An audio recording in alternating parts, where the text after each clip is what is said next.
back at you there for a second.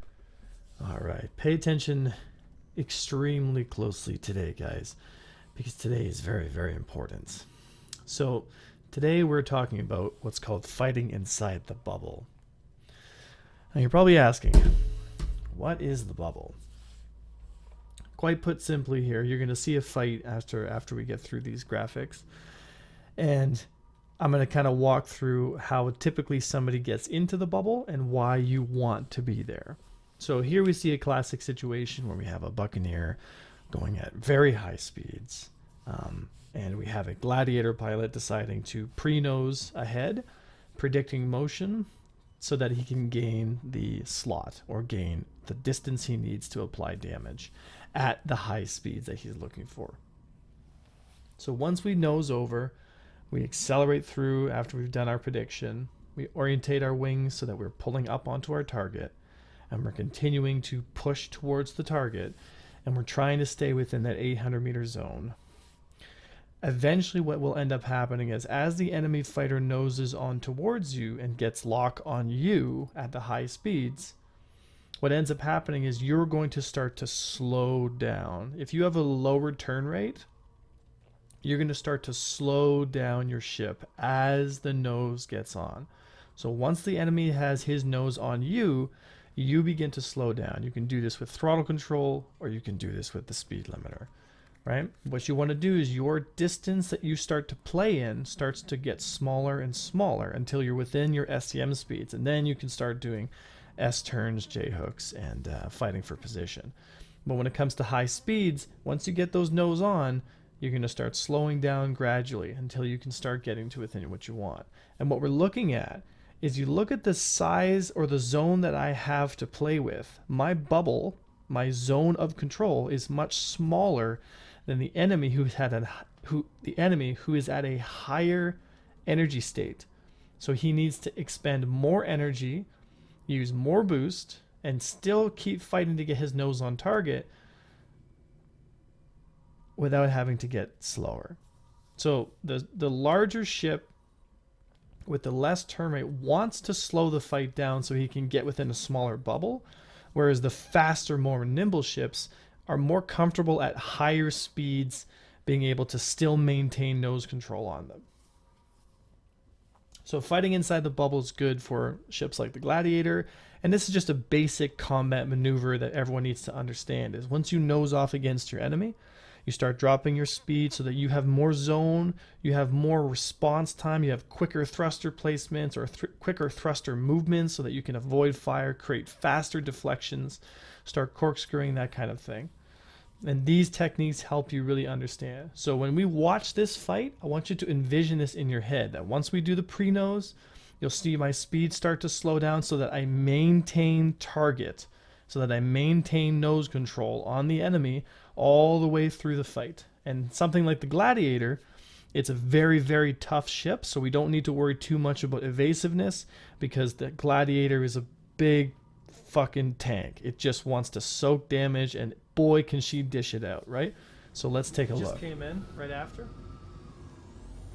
Buccaneer. Recharging my guns. 1 sec. Get us in position.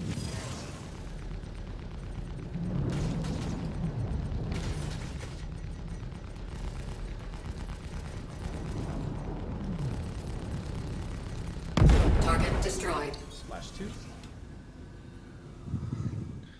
So watching this fight again in about half speed, we can tell right here on the advanced nose, as we coming into our target here, right? And this is the most dangerous part of the fight. This is where you're going to take hits if you don't get your advanced nose to be perfectly aligned, right? So we did take a few hits here, but considering the Gladiator's overall strength, it was worth taking the trade. He did get our shields down, but now we've got the dominant position.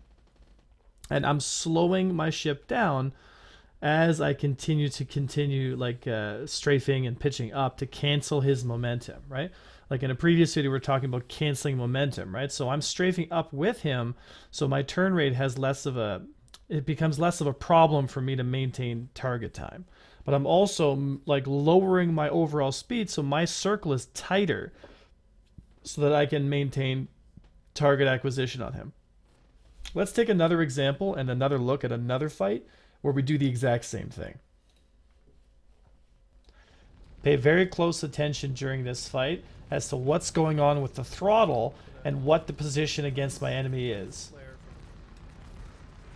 Notice how my speed is dropping as my circle is getting smaller until it gets to a critical point where my circle can't get any smaller and we force a joust.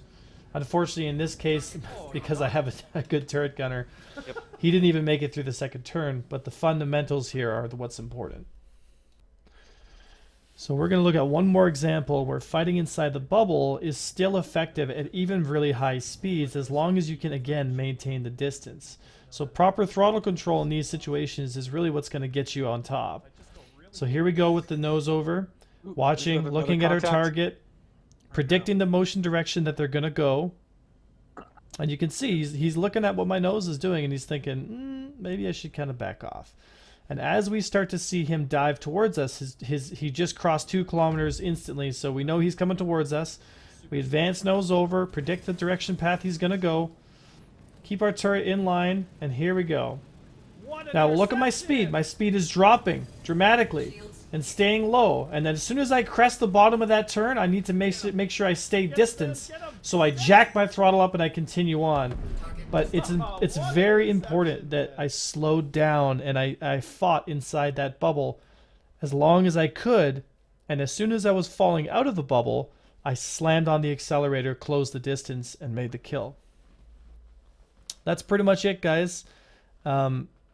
Train your fundamentals. Fighting inside the bubble and understanding turn rates and how they relate to each other and how it's all relative in the sense that if you're fighting someone who's orbiting you and you are slowing your speed down so that you can create more deflections quicker, fight inside the bubble and still be within range, it's all relative, because as soon as your bubble gets too small, then you have to switch things up. But it's like tools in the toolbox, right? So train, prepare yourselves, because 315 is coming and death is definitely on the horizon.